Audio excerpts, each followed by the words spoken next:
سمجھ گئے کہ میرا خواب سچا تھا۔ اللہ کی شان کے بہت سالوں کے بعد اس قبرستان کے قریب سے گزرنا پڑا۔ انہوں نے پھر کچھ پڑھ کے بخش دیا۔ رات کو خواب میں دیکھا موتا ہے اور کوئی ڈاک لاتا ہے اور سب اپنا حصہ لینے کے لیے بھاگتے ہیں، مگر اس دفعہ وہ بندہ بھی بھاگتا ہے جو پہلے بیٹھا ہوا تھا۔ انہوں نے اس سے پوچھا کہ کیا بنا؟ اس نے کہا کہ میرا وہ حافظ قرآن بیٹا فوت ہو گیا، اب کوئی نہیں جو مجھے اس طرح قرآن پڑھ کے بخشے، اب عام مومنوں کی دعا میں جو میرا حصہ ہے میں بھی وہی حصہ لینے کے لیے جا رہا ہوں۔ اپنے بیٹیوں کو بیٹوں کو قرآن کا حافظ بنانا، عالم بنانا، نیک بنانا، یہ چیز انسان کو آخرت میں بھی کام آ جاتی ہے۔ چھٹی چیز جس سے کہ گناہ معاف ہوتے ہیں، المصائب التی یکفر اللہ بها الخطایا فی الدنیا۔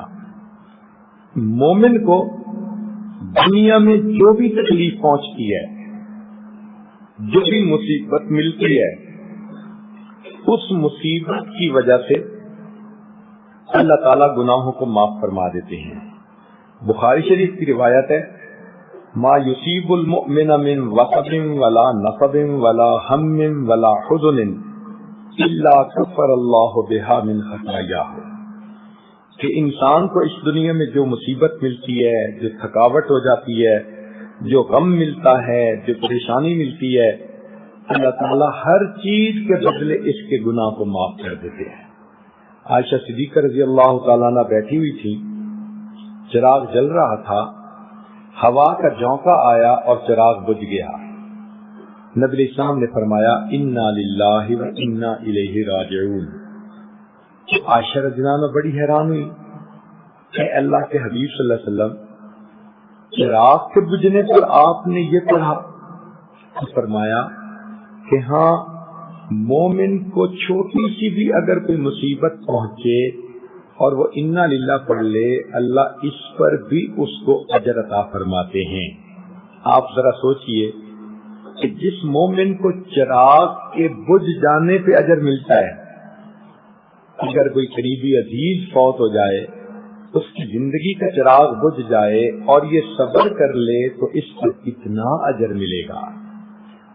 علماء نے لکھا ہے کہ ایک بندے کی 2 جیبیں تھیں، اس نے ایک میں اپنی گھڑی ڈالی، نکالنے کے لیے دوسری جیب میں ہاتھ ڈالا تو گھڑی نہیں تھی، تو یکدم اس کو شوق لگا، ذہنی صدمہ ہوا کہ میری گھڑی، اگرچہ اس کو دوسری پاکٹ سے مل بھی گئی، یہ جو تھوڑی دیر کی اس کو پریشانی ملی، اللہ اس پر بھی اجر عطا فرما دیتے ہیں۔ تو مومن کو تو ہر چیز پہ اجر، اس لیے ہمیں کرنا چاہیے صبر۔ شیطان بدبخت یہ کرتا ہے کہ صبر ختم کر دیتا ہے، ہر چیز پہ اعتراض، ہر چیز پہ جھگڑا، ہر چیز پہ ناپسندیدگی، اجر ہی ختم ہو جاتا ہے۔ چنانچہ گھروں کے اندر اگر عورتوں کو صبر کے ساتھ رہنے کی عادت پڑ جائے تو گھروں کے جھگڑے ہی ختم ہو جائے۔ کتنی عورتیں ہیں جن کو خامدوں نے مصیبت میں ڈال رکھا ہوتا ہے، کتنی مرد ہیں جن کو بیویوں نے مصیبت میں ڈال رکھا ہوتا ہے، کتنی بہویں ہیں جن کو ساس نے جو ہے جینا حرام کر رکھا ہوتا ہے، کئی ساسیں ہیں کہ بہو نے اس کا جینا حرام کیا ہوتا ہے۔ تو عجیب و غریب حالات ہوتے ہیں۔ بہرحال جس نے بھی جس کو پریشان کیا ہو، اگر اگلا بندہ صبر کے ساتھ رہے تو اس کے گناہ معاف ہوں گے۔ تو ہمیں چاہیے کہ ہم صبر کے ساتھ رہیں اور اپنے اجر سے نہ محروم ہونے دیں۔ بے صبری سے مصیبت تو ختم نہیں ہوتی، مصیبت پہ ملنے والا اجر چلا جاتا ہے۔ کیسی کیسی عورتیں صبر والی تھیں، ایک واقعہ سن لیجیے۔ ایک صاحب فرماتے ہیں کہ میں طواف کر رہا تھا، ایک عورت کو دیکھا جو کہہ رہی تھی اللہ میں اس حال میں بھی تو اس سے راضی ہوں. تو میں نے اس سے پوچھا کہ کیا ہوا؟ کہنے لگی کہ میرے گھر میں 3 بیٹے تھے چھوٹے. میں ایک دن تندور پہ روٹیاں لگا رہی تھی، 2 بچے کمرے میں کھیل رہے تھے اور ایک بچہ میرے قریب رینگ رہا تھا. اچانک میں نے کمرے سے آواز سنی، دوڑ کے گئی تو کیا دیکھا کہ تیز چھری کہیں پڑی تھی، وہ بچے کے ہاتھ لگ گئی اور اس نے اپنے گلے پہ پھیر لی. اس کو پتہ نہیں تھا کہ اس سے ہوگا کیا. جب اس کا ونڈ پائپ پھٹا اور وہ تڑپا تو دوسرے نے دیکھا تو وہ بھاگ گیا. میں آئی تو میرے آنے تک وہ میرا بیٹا ٹھنڈا ہو چکا تھا، روح نکل گئی تھی. میں نے اس کی لاش کو اٹھایا اور صحن میں لا کر اس کو چارپائی کے اوپر لٹایا. تو میں نے محسوس کیا کہ میرا دوسرا بیٹا ڈر خوف سے کہیں بھاگ گیا. تو کروں کہاں ہے؟ تو کمرے میں لکڑیاں پڑی تھی صحن میں، وہ لکڑیوں کے پیچھے جا کے چھپ گیا تھا. جب میں نے وہاں اس کو ڈھونڈا تو پتہ چلا کہ وہاں ایک سانپ تھا جس نے بچے کو کاٹ لیا اور وہ میرا بیٹا بھی وہیں مرا پڑا تھا. میں اس کو اٹھا کے لائی اور پہلے بچے کے ساتھ چارپائی پر دوسری پر اس کو لٹا دیا. تو میں نے محسوس کیا کہ میرا سب سے چھوٹا بچہ جو رینگتا تھا وہ کدھر ہے. جب میں آئی تو میں نے دیکھا کہ وہ تنور کے اندر گر گیا تھا. میں نے اس کے جلے ہوئے جسم کو نکالا. 3 بچوں کی لاشیں میرے سامنے تھی. میں نے بچوں کو نہلایا، کفنایا، ان کا جنازہ ہوا. جب ان کو دفن کر دیا گیا میں عمرے پہ آ گئی اور میں طواف کرتے ہوئے یہ دعا کر رہی تھی، اللہ میں اس حال میں بھی تجھ سے راضی ہوں. جس پروردگار نے بیٹوں کی نعمتیں دی اسی پروردگار نے مجھ سے واپس لی. تو سوچئے کہ ان مصیبتوں کی حالت میں بھی صبر کرنے والے صبر کرتے ہیں. حدیث مبارکہ ہے، نبی اسلام نے ارشاد فرمایا، میں قیامت کے دن جب جنت میں جانے لگوں گا، ایک عورت ہوگی وہ میرے ساتھ ساتھ جنت میں داخل ہوگی. یوں لگے گا کہ جیسے یہ مجھ سے بھی پہلے داخل ہونا چاہتی ہے. تو میں فرشتوں سے پوچھوں گا یہ عورت کون ہے؟ تو مجھے بتایا جائے گا یہ آپ کی امت کی ایک بیوہ عورت ہے، مگر اس کے 12 بچے تھے اور ایک بچہ بچپن کے اندر فوت ہوتا گیا. یہ آنسو روک لیتی تھی، غم کو پی جاتی تھی. اس نے اپنی زندگی میں 12 بچوں کو نہلایا، اپنا کے دفن کے لیے بھیجا. ان مصیبتوں پر صبر کرنے کی وجہ سے اللہ نے اس ماں کو اتنا درجہ دیا کہ یہ جنت میں نبی اسلام کے پیچھے پیچھے جنت میں داخل ہو. تو ہمیں زندگی میں جو بھی مصیبتیں پریشانیاں ملیں ہم صبر برداشت کر لیں. یہ ہے ہی دنیا، یہاں صبر ہی کرنا پڑتا ہے. ان اللہ مع الصابرین، اللہ تعالیٰ صبر کرنے والوں کے ساتھ ہے. غم مانگے نہیں، اللہ سے عافیت مانگے. لیکن اگر غم آ جائے تو صبر کیا کریں تاکہ صبر کا اجر ضائع نہ ہو. 7ویں چیز جس سے کہ انسان کے گناہ معاف ہوتے ہیں، ما يحصل في القبر من الفتنة والضغطة والروعة. انسان جب فوت ہوگا اور قبر میں جائے گا تو قبر کے اندر اس کو ضغطۂ قبر پیش آئے گا. ضغطۂ قبر کہتے ہیں کہ قبر کی دیواریں ملتی ہیں اور بندے کو پیش کرتی ہیں. اگر تو ہو گناہگار تو پھر تو اتنا دباتی ہیں کہ دائیں سائڈ کی پسلیاں بائیں طرف اور بائیں سائڈ کی پسلیاں دائیں طرف ہو جاتی ہیں. اتنی تکلیف ہوتی ہے. اس کو ضغطۂ قبر پیش کہتے ہیں. اور یہ ضغطۂ قبر نیکوں کو بھی پیش آئے گا اور بروں کو بھی پیش آئے گا. حیران ہوگی آپ کہ نیکوں کو بھی پیش آئے گا؟ جی، نبی علیہ السلام کے ایک صحابی سعد رضی اللہ عنہ فوت ہوئے، نبی علیہ السلام نے ان کا جنازہ پڑھایا، اور جب قبرستان کی طرف چلنے لگے تو اللہ کے حبیب صلی اللہ علیہ وسلم پنجوں کے بل چل رہے تھے۔ ایک صحابی نے پوچھا کہ اللہ کے حبیب صلی اللہ علیہ وسلم آپ پنجوں کے بل کیوں چل رہے ہیں؟ آپ صلی اللہ علیہ وسلم نے فرمایا سعد کی نماز جنازہ میں شرکت کے لیے اتنے فرشتے آسمان سے اتر آئے کہ مجھے پاؤں رکھنے کی جگہ نہیں مل رہی۔ دوسری بات نبی علیہ السلام نے فرمائی کہ سعد کی موت پر اللہ کا عرش بھی 3 دن تک روتا رہا۔ یہ وہ صحابی ہیں کہ جن کی وفات پر اللہ کا عرش بھی 3 دن رویا۔ ایسی شخصیت، مگر اللہ کے حبیب صلی اللہ علیہ وسلم نے فرمایا سعد کو بھی ضغط قبر پیش آیا۔ تو معلوم ہوا کہ ضغط قبر تو ہر ایک کو پیش آئے گا۔ تو سوال پیدا ہوتا ہے کیوں پیش آئے گا؟ اگر نیک ہیں تو سن لیجئے کہ دنیا کے اندر جو ہم نے اللہ کی نعمتیں کھائیں، لذتیں اٹھائیں، کپڑے پہنے، بن سنور کے رہے، آسان اور سکون زندگی ملی، ایئر کنڈیشن کمرے، خوبصورت محل نما گھر، گاڑیوں کے سفر، تو یہ جتنی اللہ کی نعمتیں ہیں ان کی بھی تو قیمت پے کرنی ہوتی ہے۔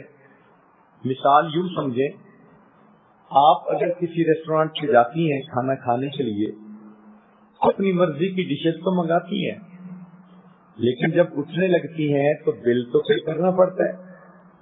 اسی طرح اللہ سے ہم دنیا میں نعمتیں تو مانگتے ہیں اور اللہ نعمتیں دنیا میں دے بھی دیتے ہیں، مگر ان نعمتوں کی پیمنٹ بھی تو کرنی ہوتی ہے۔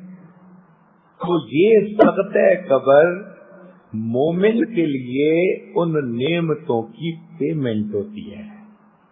اس لیے غریب ہوں گے تو ضغط قبر تھوڑا، امیر ہوں گے تو ضغط قبر زیادہ، کیونکہ اس نے زیادہ نعمتوں کو استعمال کیا۔ جتنی زندگی کی لذتیں ہوں گی ان کے پرپورشنل ضغط قبر پیش آئے گا۔ تو ضغط قبر تو پیش آنا ہے۔ ہاں، مومن کے ضغط قبر میں اور کافر کے ضغط قبر میں ایک فرق ہے، وہ یہ کہ فرض کرو آپ کا ہاتھ دروازے میں آ گیا، پریس ہوا تو تکلیف ہوئی، کئی دن تکلیف دی جاتی، تو یہ بھی ہاتھ کا پریس ہونا ہے۔ اور کئی مرتبہ آپ کے سر میں درد ہوتا ہے، آپ بیٹی کو کہہ دیتی ہیں بیٹی ذرا سر دباؤ، بیٹی بھی سر دباتی ہے، مگر اس سر کے دبانے سے راحت ہوتی ہے۔ اب دبانا تو دونوں کو کہیں گے، پاؤں بھی دبا، ہاتھ بھی دبے، مگر وہ تکلیف کا باعث بنے۔ سر بھی دبایا گیا مگر راحت کا باعث بنا۔ تو دنیا میں جو فاسق فاجر ہوں گے یا کافر ہوں گے، ان کو قبر میں جو ضغط پیش آئے گا وہ تو ہوگا پسلیاں دبا کر تکلیف پہنچانے والا۔ مومن کو جو ضغط قبر پیش آئے گا وہ ہوگا درد سر کی حالت میں سر کو دبانے والا، وہ الٹا راحت کا سبب بنے گا، اور جو چھوٹے موٹے گناہوں کی میل ہوں گے اللہ ان کو بھی ختم فرما دیں گے۔ ضغط قبر کو بہانہ بنا کے اللہ رہے سہے گناہوں کو بھی معاف کر دیں گے۔ 8ویں چیز جس سے گناہ معاف ہوتے ہیں، احوال یوم القیامت وکربھا وشدائدھا۔ فرمایا قیامت کے دن جب انسان اللہ کے سامنے کھڑے ہوں گے تو اس وقت بہت زیادہ خوف کی کنڈیشن ہوگی، انبیاء بھی نفس نفسی پکارتے ہوں گے اور لوگ بھی اس وقت پریشان ہوں گے۔ ہر انسان اپنے گناہوں کے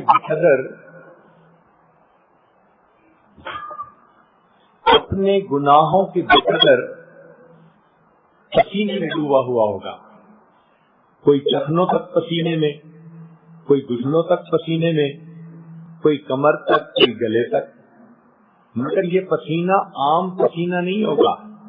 حدیث پاک میں فرمایا یہ ایسا پسینہ ہوگا کہ جیسے پانی کے اندر آلو ابل رہا ہوتا ہے، انڈا ابل رہا ہوتا ہے، انسان اپنے پسینے کے اندر ابل رہا ہوگا۔ اس وقت سورج کی گرمی انتہا پر ہوگی، پسینہ ہوگا، خوف ہوگا، جہنم جوش میں آئے گی اور شعلے اڑیں گے، انگارے پہاڑوں برابر گرے، اور جب وہ اوپر اڑیں گے تو انسانوں پر آ کر گریں گے۔ کوئی انسان ایسا نہیں ہوگا جس کو یہ ڈر نہ ہو کہ کہیں شعلہ میرے اوپر نہ گرے، حتیٰ کہ انبیاء بھی تھراتے ہوں گے۔ وہ خوف، وہ دہشت، وہ وحشت، وہ انسان کے گناہوں کے معاف ہونے کا سبب بن جائے گی۔ اس دن کی پیاس، اس دن کی ندامت انسان کے لیے گناہوں سے بچاؤ کا سبب بن جائے گی۔ نویں چیز جس سے گناہ معاف ہوں گے، فرمایا شفاعت النبی صلی اللہ علیہ وسلم فی اہل الذنوب یوم القیامہ۔ قیامت کے دن اللہ کے حبیب صلی اللہ علیہ وسلم اپنے گنہگار امتیوں کی شفاعت فرمائیں گے۔ بخاری شریف کی روایت ہے، نبی اسلام نے فرمایا خیرت بین ان یدخل نصف امتی الجنہ وبین الشفاعہ فاخترت الشفاعہ۔ اللہ رب العزت نے مجھے چوائس دیا، اے میرے حبیب صلی اللہ علیہ وسلم، یا تو میں آپ کی آدھی امت کے گناہوں کو معاف کر کے جنت دے دوں گا، یا پھر آپ جن کی شفاعت کریں ان کو بھیج دوں گا۔ نبی اسلام نے فرمایا فاخترت الشفاعہ، میں نے شفاعت کو پسند کر لیا، میری شفاعت سے آدھی سے زیادہ امت جو گناہگار لوگ ہوں گے اللہ ان کو جنت عطا فرما دے گا۔ اللہ اکبر کبیرہ۔ نبی علیہ الصلوۃ والسلام نے ارشاد فرمایا ہر نبی کو اللہ تعالیٰ نے ایک ایسی دعا مانگنے کا اختیار دیا کہ جیسی دعا مانگیں گے من و ان قبول کر لی جائے گی۔ تو سب انبیاء نے دعائیں مانگی۔ ایک صحابی نے پوچھا اے اللہ کے حبیب صلی اللہ علیہ وسلم، آپ کو بھی اختیار ملا؟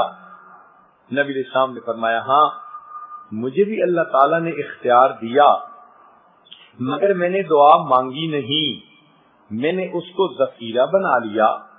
قیامت کے دن جب میری امت کا حساب ہو رہا ہوگا اس وقت میں وہ دعا مانگوں گا، اور اس وقت تک جنت میں نہیں جاؤں گا جب تک میرا آخری امتی بھی جنت میں نہیں داخل ہو جائے گا۔ اللہ اکبر کبیرہ۔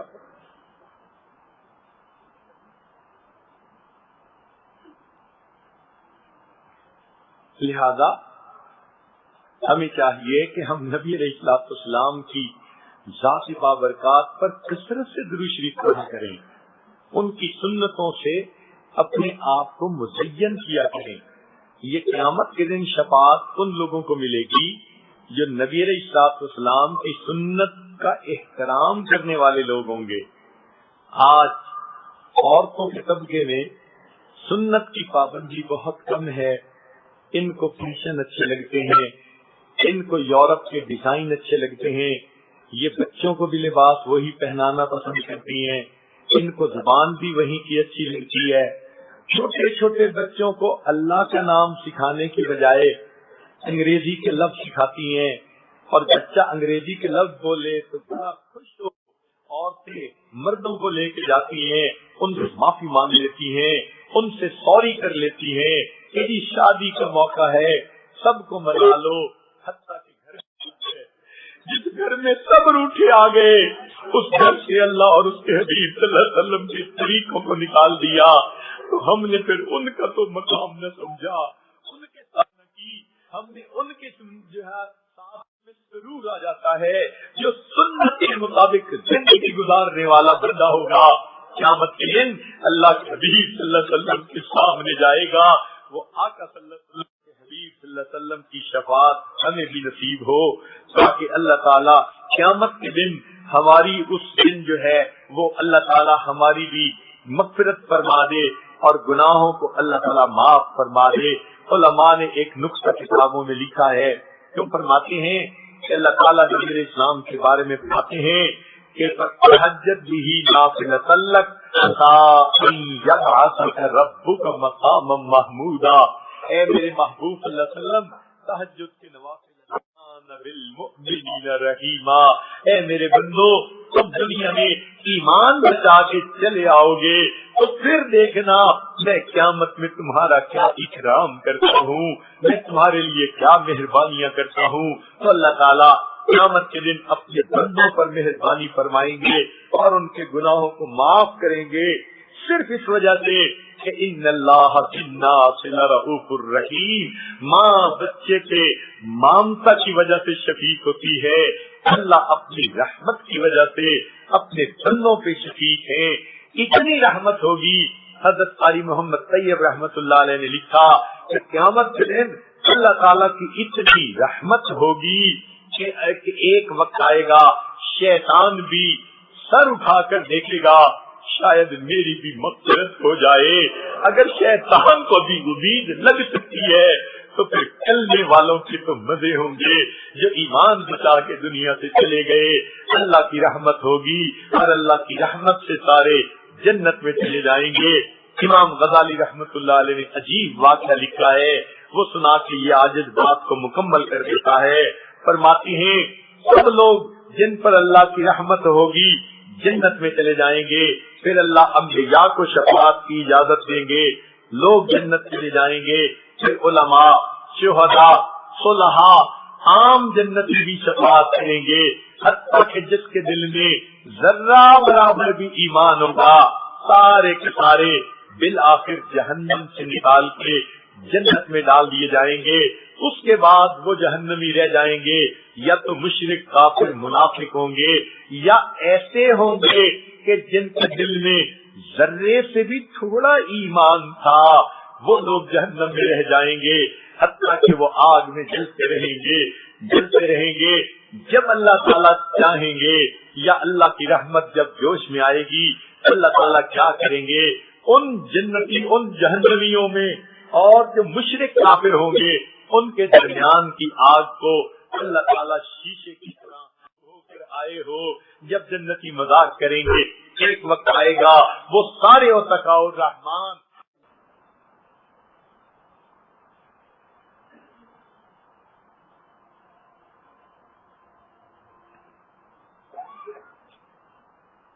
کسی اللہ والے نے نبی اسلام کی شان میں اشعار کہے ہیں. خلاصہ یہ کہ اے اللہ کے حبیب صلی اللہ علیہ وسلم, اللہ نے دنیا میں میرے عیبوں پر پردے ڈال رکھے ہیں اور میں عزت کی زندگی گزارتا پھر رہا ہوں. قیامت کے دن آپ اپنی شفاعت کے دامن میں مجھے چھپا لیجیے گا اور میری عزت بنائے رکھیے گا. اور اے اللہ کے حبیب صلی اللہ علیہ وسلم, میں اگر کہ گناہگار ہوں مگر آپ کا ہوں تو آپ اپنی محبت کا تعلق نبھائے رکھیے گا. جیسے ایک پرانا نسلی غلام ہوتا ہے, خادم ہوتا ہے, کوتاہیوں کے باوجود گھر والے اس کو نکالتے نہیں, کہاں جائے گا, ہمارے سوا اس کا کوئی نہیں. اے اللہ کے حبیب صلی اللہ علیہ وسلم, آپ بھی ہمارے ساتھ نبھائے رکھنا. اپنے دامن شفاعت میں چھپائے رکھنا.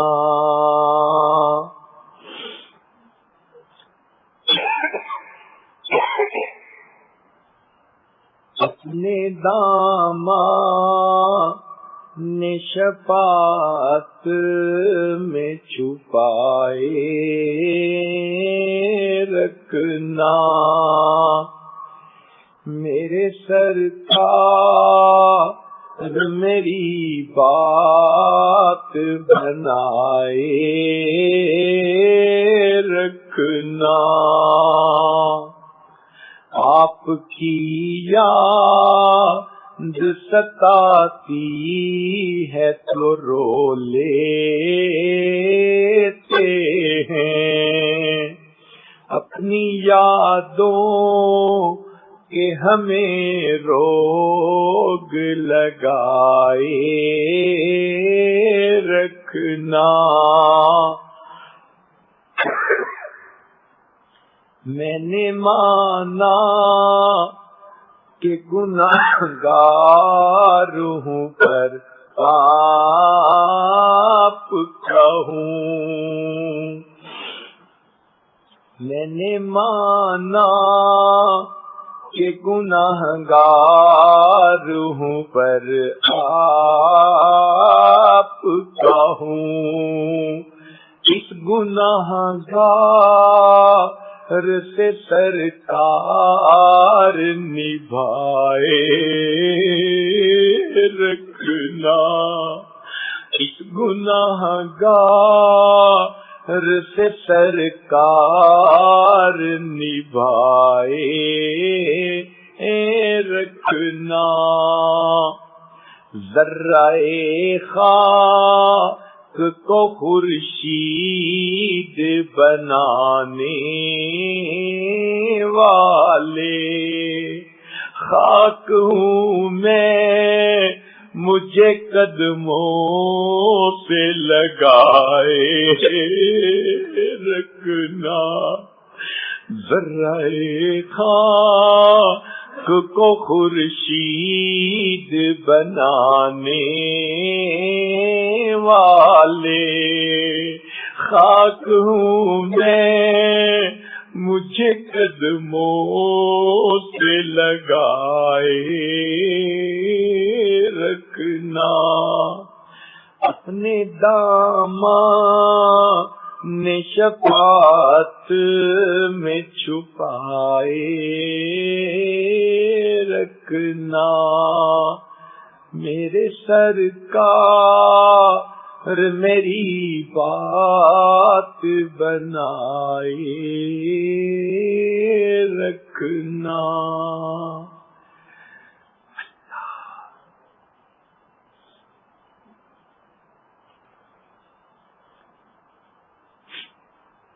لا الہ الا اللہ محمد الرسول اللہ۔ دعا کریے، سبحان ربی العلی الوہاب، اللہم صلی علی سیدنا محمد وعلی آل سیدنا محمد وبارک وسلم۔ اے مالک، ہم آپ کے عاجز مسکین بندے ہیں، ہمارے گناہوں کو معاف فرما، خطاؤں سے درگزر فرما، عیبوں کی پردہ پوشی فرما۔ اللہ، ہماری نگاہوں کو پاک فرما، دلوں کو صاف فرما، سینوں کو اپنی محبت سے لبریز فرما، اپنی عشق کی آتش ہمارے سینوں میں پیدا فرما، ہمارے انگ انگ سے اپنے ذکر کو جاری فرما، روئے روئے سے اپنے ذکر کو جاری فرما، ہڈی ہڈی بوٹی بوٹی میں اپنی محبت پیدا فرما۔ اللہ، ہمیں نماز کی حضوری نصیب فرما، سجدے کا سرور نصیب فرما، قرآن پاک پڑھنے کا لطف نصیب فرما، رات کے آخری پہر کی مناجات کی لذت نصیب فرما، ایمان حقیقی کی حلاوت نصیب فرما۔ میرے مولا، ہماری ظاہر کی بیماریوں کو دور فرما، باطن کی بیماریوں کو دور فرما۔ اللہ، ہمارے علم میں برکت عطا فرما، عمل میں برکت عطا فرما، رزق میں برکت عطا فرما، صحت میں برکت عطا فرما، دین میں برکت عطا فرما، اولاد میں برکتیں عطا فرما۔ اللہ، ہمارے وقت میں برکتیں عطا فرما، وقت کے مناسب اچھے فیصلے کرنے کی توفیق عطا فرما، آنے والے وقت کو گزرے وقت سے بہتر فرما، آنے والی زندگی کو گزری زندگی کا کفارہ بنا۔ اے کریم آقا، ہمیں گناہوں کی ذلت سے محفوظ فرما اور ہمیں طاعت کی عزت نصیب فرما۔ اے رب کریم، ہمارے حال پر رحمت کی نظر فرما۔ اللہ، بچہ پریشان ہوتا ہے، ماں باپ کی طرف دوڑتا ہے، بندہ پریشان ہوتا ہے، پروردگار کی طرف لوٹتا ہے۔ اے بے قسم کے دستگیر، اے ٹوٹے دلوں کو تسلی دینے والے، اے خالی جھولیوں کو بھر دینے والے، آپ کے بندے اور بنیاں آپ کے سامنے جھولیاں پھیلائے بیٹھے ہیں۔ اللہ بھکاری آپ کے دروازے پہ حاضر ہیں، اللہ مدد کر دیجئے، رحمت کی نظر کر دیجئے۔ تیری ایک نگاہ کی بات ہے، میری زندگی کا سوال ہے، اللہ رحمت کی ایک نظر فرما دیجئے، ہماری بگڑی بنا دیجئے۔ اللہ ہمیں سعید لوگوں میں شامل فرما لیجئے، اے اللہ ہمیں نیک متقی لوگوں میں شامل فرما لیجئے۔ اے اللہ مہربانی کا معاملہ فرما، بے اولادوں کو نیک اولاد عطا فرما، جو صاحب اولاد ان کی اولادوں کو نیکوکار بنا، فرما بردار بنا، ماں باپ کی آنکھوں کی ٹھنڈک بنا۔ جن گھروں میں اے اللہ بچے بچیاں نوجوان ہیں، بچوں کی مستقبل کو روشن فرما، ماں باپ کے لیے فرض ادا کرنے آسان فرما۔ جو عورتیں گھر بار سے پریشانیوں کو دور فرما۔ میرے مولا جو دین پر عمل کرنے میں پریشان، ان کی پریشانیوں کو دور فرما۔ اے کریم آپ جانتے ہیں عورت کمزور ہوتی ہے، نفس و شیطان پہلے ہی مخالف ہیں، پھر اگر گھر کے لوگ بھی دین پر عمل کرنے میں مخالف بن جائیں، اللہ عورت کا کیا حال ہوتا ہے۔ اے میرے مولا گھر کے مردوں کو دین پر جما دیجئے، گھر کے مردوں کو نیک بنا دیجئے، عورتوں کے لیے بھی نیک بننا آسان فرما دیجئے۔ اللہ رحمت کا معاملہ فرمائیے۔ اے اللہ یہ اتنی مستورات چل کر آئی ہیں، ہم نے دنیا داروں کو دیکھا، کسی گھر کی عورتیں چل کے آ جائیں وہ قتل کے مقدمے بھی معاف کر دیتے ہیں۔ اللہ آپ اپنی بندیوں کو معاف فرما دیجئے، ان کی توبہ قبول کر لیجئے، ان کی نیک مرادیں پوری کر دیجئے، اٹھے ہاتھوں کی لاج رکھ لیجئے۔ اے اللہ خالی نہ دکھائیے، اے اللہ دھکار نہ دیجئے، پروردگار مہربانی کا معاملہ فرمائیے۔ اللہ مہربانی کا معاملہ فرما، دل کی نیک مرادوں کو پورا فرما، اللہ کرم کا معاملہ فرما۔ جتنے اس مجمع میں مرد ہیں یا عورتیں ہیں، اللہ سب کی اٹھنے سے پہلے بخشش فرما دیجئے اور آئندہ نیکوکاری کی زندگی عطا فرما دیجئے۔ اے کریم آپ نے فرمایا وَأَمَّا السَّائِلَ فَلَا تَنْهَرْ، سوالی کو انکار نہ کرو۔ اے کریم آقا جب سوالی کو انکار کرنے سے ہمیں منع کر دیا جبکہ ہم اتنی کمزور ہیں، اے اللہ آپ تو خزانوں کے مالک ہیں، ہم آپ کے دروازے کے سائل ہیں، اللہ ہمیں جھڑکیاں نہ دیجیے، ہمیں اپنے گھر سے خالی نہ اٹھا دیجیے، اللہ ہماری دعائیں قبول کیجیے۔ اے اللہ وہ لوگ جو کہتے تھے ان اللہ ثالث ثلاثہ، اللہ تین میں سے تیسرا ہے، ان کے بارے میں آپ قرآن مجید میں فرماتے ہیں افلا یتوبون الی اللہ ویستغفرونہ، اگر وہ بھی توبہ کر لیتے، استغفار کر لیتے، میں ان کے گناہ کو بھی معاف کر دیتا۔